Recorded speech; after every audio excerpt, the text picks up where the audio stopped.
Welcome to the listening room, everyone. We are recording. So we were starting the review, and I guess I didn't hit the record button or something. So like we've been talking to ourselves for like 10 minutes. But yeah. So welcome to the video. We are going to be ranking the studio albums of Ozzy Osbourne. There's 12 of them. Long overdue list. We've been working on this for like 2 months. When the the beginning concert, there we go, just like the week before we're starting, we're like, hey, let's go ahead and do this since that's what's going on. Life has not really allowed us to do this ranking, but finally 2 months later we're able to do this. 12 studio albums in all. Landon is going to kick us off with his least favorite, and then we'll work our way to our favorite. Alright, my least favorite, my number 12 is Scream. I said, just doesn't feel like Ozzy Osbourne, and that's a lot of my higher ones. This one is not his newest album, but this is a newer album. And I say that, I think this was released, 2010? Mm-hmm. But, I don't know, it just doesn't feel like Ozzy, and this one didn't have Zakk Wylde, did it? I don't think it did. I don't think so. I think Black. No, that has Guess G on it. Yeah, I think that's the reason. I really like Zakk Wylde's work in a lot of these albums, but this one was not it for me. But if I had to pick a favorite song, probably Life Won't Wait. Their opening track, Let It Die, I don't really like that one. But One More Time and then Jump to the Moon, the closing track, I like that one too. But it's number 12 for a reason. It's got to fall to the list. It's a decent album, but it's not my favorite. So number 12 is Scream. Yeah, so that album title is what I almost did when I saw we weren't recording. Number 12 for me is Ordinary Man.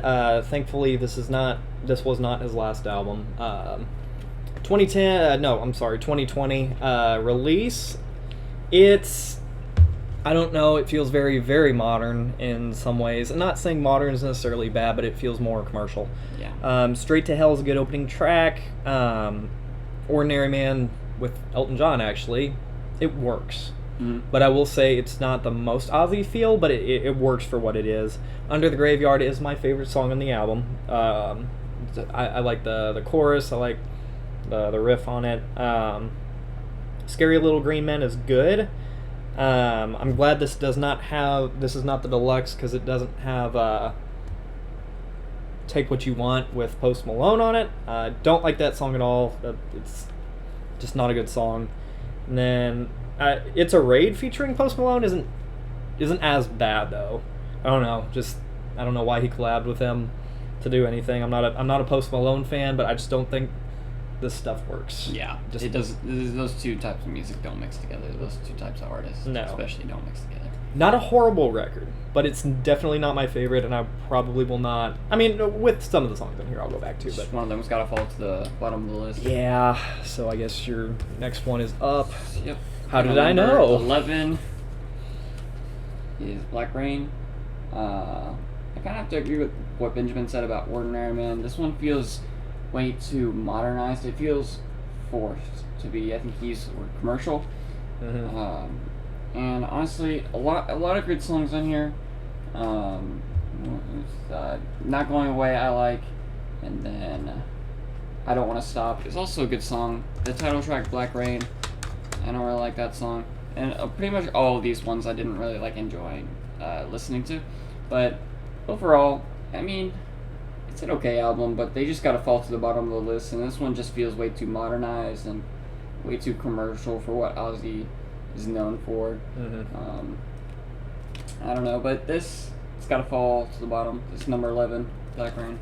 Mm-hmm. Go ahead and set them here for me, and hand me that one there. So my number 11 is Scream. Agree with what he said on this.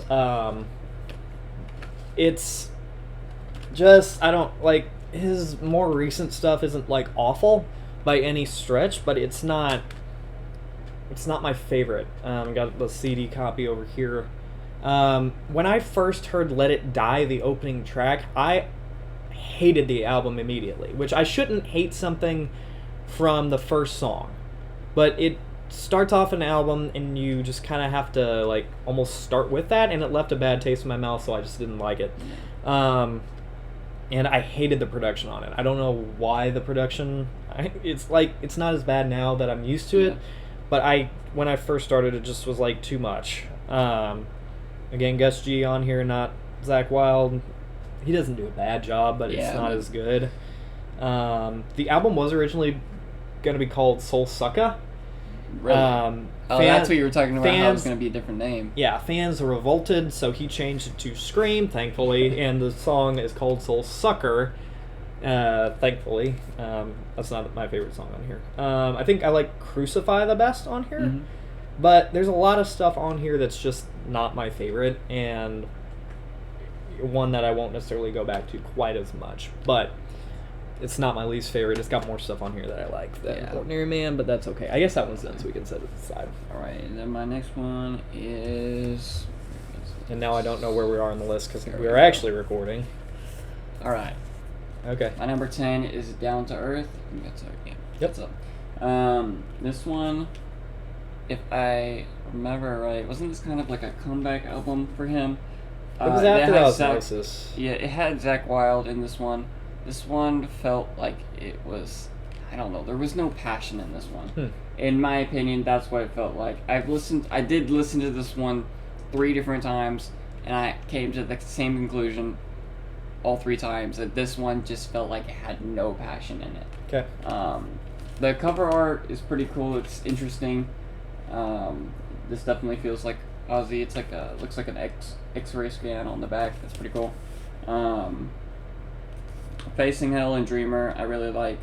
And then I think it was, which one was it? Get Me Through. That's a good song. But it just felt forced. It didn't feel like this was them trying their hardest on this one. Gotcha. And that's why I don't like it. So number 10 is Down to Earth. Okay, my number 10 is Black Rain. This one is interesting because I do like it quite a bit, which is kind of funny. At first I didn't love it, but this is I don't know why they did this as a CD copy. It's in horrid shape, and like I don't know why they released it like this. It's got a little bit of texture on the front for what it is, but I don't know. This was a better album cover, and there are other CD copies than this, but excuse me.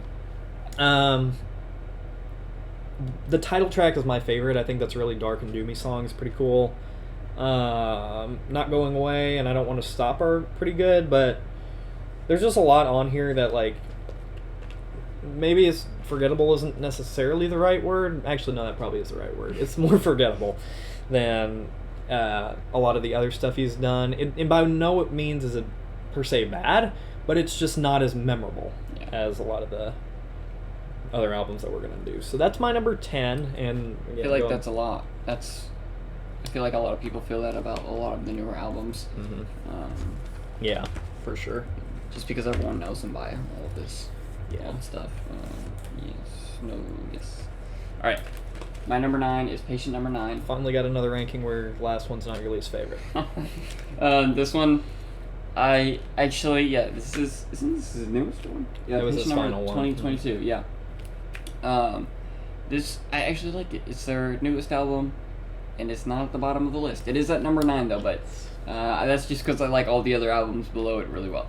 This is really good. It felt like a goodbye from a legend like Ozzy Osbourne. I really liked all of it was very consistent all the way through. Patient Number 9, the title track, I really like. No Escape From Now, I like, and what is it? Where'd it go? God Only Knows, I like that one too. All in all, a really great album. It's just these ones below it are a lot better than this one. That's why it's at number 9. Overall, good album. Great goodbye from a legend, and honestly, this is a good last album to have. I think a lot of people don't have really good last albums. This one's one of the better ones. So number 9 is Patient Number 9. Next up for me is Osmosis, 1995. Sorry. Mm. I think it's got more of a supergroup type thing on it because it's got just like 5 really good. It's got Geezer Butler on it. It's Ozzy, so we're halfway on Black Sabbath on here. Of course, Zach Wild, and then a few other guys are on here. I don't know if it says specifically, but anyway, I looked it up a while ago, but it's now slipped my mind. You kick off with Perry Mason. It can't be last. Yeah. What a song that is. Ghost Behind My Eyes, I Just Want You, See You on the Other Side. Pretty decent track. Yeah. And got the box set over here. See You on the Other Side box set. Kind of what they were naming it off in here. My Jekyll Doesn't Hide. Pretty clever song. It's for 1995 when metal was going down the tubes, in my opinion. There's some great stuff in the 90s. Yeah. But there's a lot of stuff in the 90s that I don't enjoy. Certainly not like I used to. This is a good release. And the fact that he still was able to release stuff through that point is awesome. So that's my number 9. And Perry Mason probably carried this album a little bit more. Number Wow. 8 is Osmosis. I agree with what Benjamin said on a lot of this album. A lot of it is really good. There's a lot of really good hard rock songs, and I agree with them about how it was starting to die in the 90s and the early 2000s. I felt like this one was a good release, though. I don't know how well this was received by other people, but I think this was a good release for the time. Yeah. Even though it didn't fit in as much because it wasn't as popular at the time, I feel like this was a really good release for hard rock and metal. Of course, every member on this band at the time was really good. Ozzy was really good. Zach Wild was really good. And all of the album is really consistent. But I don't know. It's a really good album. I think it's a really, really good album for the time. Mm-hmm. I don't know how, once again, I don't know how well it was received, but for me, this I think it was well. really received well for me. So number 8 is Osmosis. Pretty sure it was well received. Okay. I'm not saying like 90s metal's terrible. I love Pantera. I don't mind like the grunge scene too much. It's not my favorite, but I don't love the black metal scene. I don't love the death metal too much. Mm-hmm. I used to, but it's just not my thing anymore. So there's just a lot of stuff on there that was a breath of fresh air in my opinion. Don't touch the keyboard. All right, Patient Number 9. Thankfully, this did come out before he passed away, because if Ordinary Man was his final record, that would have been sad. Yeah. That would have been real sad. Although you've got it higher up, I think. Yeah, I did. Yeah. So, which is fine, but. This one had a lot of guest guitarists on here. It wasn't necessarily one. So, like, Zach Wild has a lot of songs on here. Jeff Beck, really good guitarist, is on here. Tony Iommi of Sabbath has a couple songs on here. And then there's... so, Immortal kicks it off. Patient Number 9 is great. Parasite is the best song on the album, probably. Or No Escape From Now, which has Zach Wild and Tony Iommi in it, respectively. Evil Shuffle's good. I like pretty much everything on here. Great closing record, really enjoy it, and I'm glad he went out with a bang on this. Can't say much more than you already did on that. So, Number 7. Release over here. Number 7, Ordinary Man. I agree a little bit with what Benjamin said on this, but I enjoyed this album a lot more than he did, because this was a lot higher on your list. What was this, number 11? This is my least favorite, but I mean, wow. nothing against it.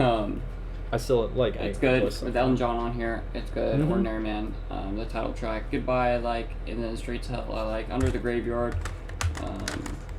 Really, all these songs on here is really good. But I am glad. Which one was it? Patient Number 9 was his last album, but not this one. It just felt like more like a last album than this one. But I really enjoyed this one. Don't get me wrong. I enjoyed this and Patient Number 9 really well. But in my opinion, I like this one a little bit more. But for like the songs and how it felt, Patient Number 9 definitely did feel like a last album. So yeah. Number 7 is Ordinary Man. Down to Earth is next for me. I don't think this was quite your least favorite, but it was a little lower. I think 10. this is mine. Yeah. So I thought it was pretty underrated. I didn't think I was gonna like this one at all, but especially when it kicked off. Here's a CD release. They sell for super cheap. This album does, for some reason, but gets me through. Whoops. Careful. Okay, sorry. Gets Me Through is easily my favorite song in the album, and I'm glad it was on Live at Budokan, which is his last official live release, I think. What a great way to kick off the album. Facing Hell is awesome. Dreamer's not a bad ballad, but it's good. Junkie's great. Pretty much I really enjoyed this album. I listened to it multiple times just to make sure I actually did, but Yeah, again, do like that album cover. I thought that was a little clever it is very cool. insert, but yeah, no, I enjoyed it. I thought it was probably his most underrated work in theory. Yeah. But yeah, your next pick. All right, my next pick is No Rest for the Wicked. Oh yeah, I really like this one. This one felt like in my opinion, it felt like a much sharper, not sharp, that's not the word, but like harder rock for me, more metal. And I normally am not a huge fan of like metal. I like rock, but this one I really enjoyed. This one was 1988? Yeah. Yep, 1988. It's a good release for the time. Like I said, a lot of these albums that were released in like the 80s and the 70s probably received a lot better like feedback than they did in the 90s and the early 2000s. I feel like a lot of songs past the 2000s, like 2010 for my opinion, every song after that I feel like it's not really well received and I don't really like them. But this isn't in that era at all, but this is a really great release for the time. Miracle Man I really liked, and then which one was it? In Bloodbath. Those were my two favorite from this album. Bloodbath in Paradise. Yeah, sorry. Yep, sorry, Bloodbath in Paradise. Really great album. In my opinion. Number 6 is a great, like, in the middle album. Because you like that's the first one with Zach Wilde on there. I like Zach Wilde. Yeah, I he's don't know such if y'all can tell. he is awesome guitarist. I like all the other guitarists, don't get me wrong. They're all really great, but I really like Zach Wilde the most. Oh yeah. Ultimate Sin is next for me. Cool that I found an original CD. The CD a few is years really ago. Yeah. Title track's great. Oh, I just noticed these are different. This is interesting. So, I guess the difference between a US copy and a UK copy, technically? Because, oh, that's so weird. The track listing's flipped. Oh, wow. Look at that. I didn't notice that. Wow. So what's the technical official one? Okay, so I know the CD release, The Ultimate Sin, kicks it off. I love Secret Loser. Thank God for the Bombs, great. Killer of Giants, awesome. Shot in the Dark, I do really like. I love that song. That's a good song. One of my favorites on the album. This one was the final one to feature Jake E. Lee. This is kind of the... Ozzy was huge at this time, man. Like, he was just This is, cranking like, stuff out. Peak album right here, like the peak of like this music time. Mm-hmm. Really enjoyed it. So, The Ultimate Sin is next. I need to check out that track listing. I didn't. That is weird. I feel realize like that. the UK one might be the original. So that's probably My what's in your opinion, so hand that's because probably I've been listening to US The version original all like the time. track. Track listing, yeah. Yeah. So my number 5 also is The Ultimate Sin. Okay. I feel like this was at its peak in popularity, in my opinion. This is where the peak of this music type, this rock, this heavy metal, and heavy rock, all that. This was where it really peaked. This one was 1986, so this is mid-80s. Really great. Killer of Giants I really liked. The Ultimate Sin, and then Secret Loser is probably my favorite of this one. Benjamin said a lot of great things about it. I don't have much else to say. I don't think I have any negative things to say about this. The cover art is my favorite, but besides that, I'm here for the music, not the cover art. Oh, you don't love the cover art? No, Oh, I okay. don't. But number 5, Ultimate Sin. Yeah, that's fair.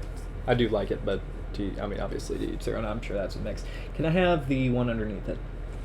Thank you. Man, I love No Rest for the Wicked.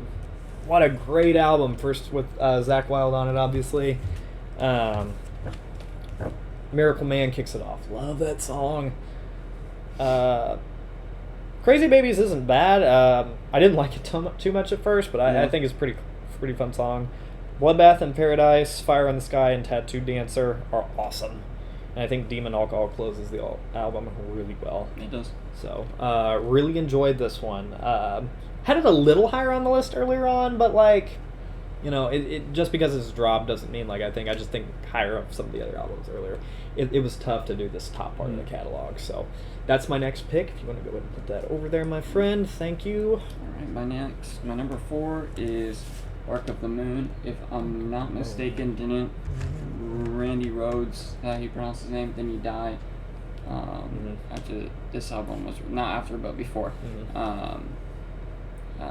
But in my opinion, this is really great, even though, given the circumstances, the title track, Bark of the Moon, and then Slow Down, and then, which one else was Rock and Roll Rebel. Yep. Those are my favorite. They're Bark of the Moon is the title track, and like the beginning track, opening track, sorry. All are really great. This and then the Ultimate Sin and basically everyone on like higher up on this list, or like my next picks, all feel like Ozzy. Like when I think of those, I think of Ozzy. So yeah, this is my number 4. My number 5 and lower, those are all like, that's Ozzy right there. So number 4 is going to be Bark of the Moon. Yeah, I'm looking at some of these and I'm like, do I put this one here? Do I not put it here? I'm not sure because like making a last minute change. I might, yeah, but it's. I gotta compare the track list real quick just because like of course I shouldn't, but I'll leave it as it is for now, I guess, but this probably will flip by next week.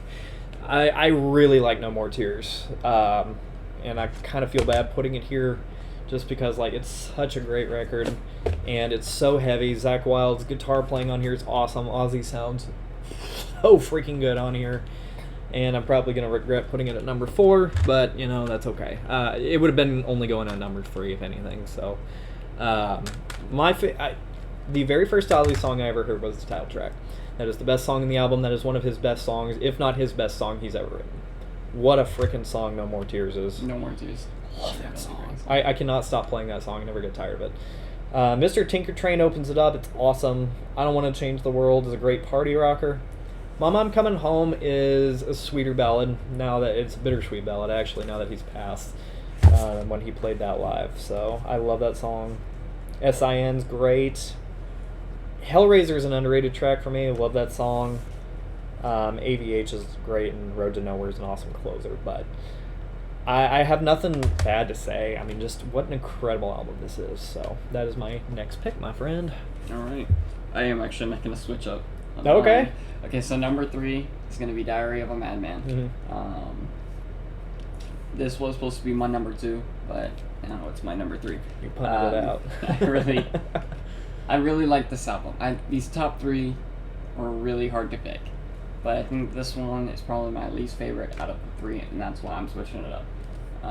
Over the Mountain, Fly High Again, You Can't Kill Rock and Roll, basically every song in this. Believer, Little Dolls Tonight. You say Sato? Is that how you pronounce it? SATO. Sato. I don't. And then the title track, Diary of a Madman. That's the whole album. I really like it. It's a really, really good album. Ozzy sounds amazing in here. They did a really great job with the consistency of this album. It's definitely worthy of a top 5 for a lot of Ozzy fans, I feel. But number 3 is going to be Diary of a Madman. Awesome. So my next pick, and I almost flipped it, but I just can't quite bring myself to it yet, is Blizzard of Oz. I have the special CD copy right here that I got a long time ago, actually. McKay's is a great bookstore. Went to the ones in North Carolina a long time ago, but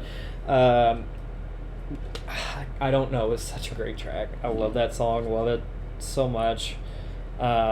Kicks off the album. What a way to start your career, though. It really is. Huge. It really is. This is an incredible album to start your career. I don't know. I already said that. Crazy Train, I have more of a fondness for as time goes. I liked it, and then I didn't love it very much, and then I like it now. I think it is his most popular song. Mm-hmm. Mr. Crowley is such a great song. It's in contention for number one, but not quite. Nobo Movies, Revelation, Mother Earth, and Steal Away the Night to close the album. I think I like side 2 a little better, but incredible album. Love it. Love it, love it. And to spin this is going to be a treat later on when I actually get the vinyl record player set up somewhere. So yeah, there's that. All right, my number 2 is No More Tears. Okay. It was really hard to choose this between the number 1 pick, and if you don't know Ozzy albums, you don't know what it is, but if you do, you know what the number 1 is already. This is a really, really great album. It might change this as my favorite album maybe in like a couple weeks, I don't know, just listening to it more might change it, but it has my 2 favorite songs on this one. No More Tears is my favorite song from Ozzy Osbourne. I feel like Zakk Wylde's performance on that song is incredible. And then Mama, I'm Coming Home is my second favorite song. Those are really, really great songs for this album. Oh, yeah. This is a great, wasn't this like released 91. Mm-hmm. This is a really great album. I don't know what else to say about it other than I like it. I don't think I have anything bad to say about this. Very consistent. Well, I say consistent, it's very wavy. I don't know. Like, they got, like, really, like, hype songs, and then they got really, like Mama, I'm Coming Home. That's a really, like, you know, more calm song for him, at least. But No More Tears is my number 2. My number 2 used to be my number 1. Diary of a Madman. Oh, man, Randy was on Blizzard of Oz. He is great, but his playing is so freaking good on this album, and the production is much better. So, Over the Mountain kicks it off. Another great opening song, which I absolutely love. You Can't Kill Rock and Roll is a good song. I don't care what anybody else says. The whole album's great. Love Flying High Again and Believer. But it's side 2 for me. Again, Little Dolls. Such a good song. Tonight and Sato, or Sato, I don't really know, are awesome. But that final closing track, Diary of a Madman, perfect vibe, or whatever you want to call it, for this album. That fits perfect the album title track. Fits the album cover, fits the lyrics, and that lyric sheet so freaking well. And just the fact that Randy Rhoads passed away after this, tragic. And his playing on this is so good. The best thing he ever did, in my opinion. And Ozzy sounds awesome on it. So that's my number 2. You can set that somewhere else, my friend. Alright, my number 1 is Blizzard of Oz. The debut. Really, really good way to start off his career. And normally their first album is not always my number 1. But this one, I think I've only had one other one that was my number 1. I can't quite remember. This is my number 1 pick. Really great album, and I think this really was a really great start for him. Mm-hmm. Talent-wise, and also just fit like the era, and then this kind of just built up like what people thought of Ozzy. Like after that, people weren't like surprised, like this guy's crazy, because this was already a crazy album, so people kind of expected that already. And then this is, I don't know, it's just a great way. After he left Black Sabbath, this is just a great way to start his career after that. This really just picked it up for him and himself, and he really just built this on his own without other like band members from Black Sabbath. Sad they fired him, but if they didn't, I don't think we would have this kind of Ozzy Osbourne. Crazy Train is a good song, but Mr. Crowley is my favorite song from this album. Mm-hmm. All of them are good. Steal Away the Night, that's good. Goodbye to Romance is probably my 3rd favorite song from this album. But overall, this is just almost a perfect album for me. This just feels like Ozzy right here. When I think of Ozzy, I think of this album right here. Yeah. And that's why it's number 1. Most people do. Number 1, Blizzard of Oz. if they hadn't fired him, neither of their careers would have been saved, because Sabbath released Heaven and Hell, and he released that one. Yeah. And Heaven and Hell is one of my favorite albums of all time, so of course I'm going to be biased towards that one, but his career was awesome, and Sabbath continued a great career in my opinion. But my number one, Bark of the Moon. I have been loving this album more and more every time I have been listening to it. Just absolutely incredible how well Jake E. Lee shows up and does this album. Title track is awesome. You're No Different is great. Love the riff to Now You See It, Now You Don't, and Rock and Roll Rebel. Center of Eternity is so freaking good. I love the heaviness of it. So Tired and Slow Down, of course, are great, but Waiting for Darkness is probably my favorite Ozzy song. Yeah. Besides No More Tears. Those are my top two. Absolutely. I was hoping this was, because there's the bonus track stuff on here, but I can't tell that on my music library, so I was hoping that Waiting for Darkness was the final track on the album, because that is the best closing track pretty much I've ever heard in my life. So, love Bark the Moon, love his career, and now that he's passed, may he rest in peace. Thank you to an incredible career with Sabbath and his solo career. Thank you for joining us for this. Absolutely. And we will see you in the next episode of The Listing Room. Take care, everybody.